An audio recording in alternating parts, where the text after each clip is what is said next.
Yan, sabaw sa ano, sa pineapple chunk. Buksan mo yung isa tayo kasi lalagay natin yan, yung isa mamaya na. Ano yung nilagay? Kasi maragpo siya. Paglipat na dun sa... Ililipat natin ito sa rice cooker para, sa pressure cooker para mabilis lumambot. Sa pressure cooker na may tubig na papalambutin na natin ito dito. Kailangan lumambot yung pata. Ang dami tayo! Ilipat sa nakawali. Papaubusan na lang ito ng sabaw.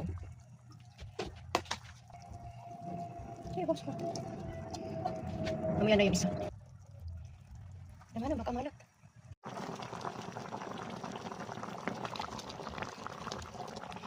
Wow, wow, wow, wow. Dali.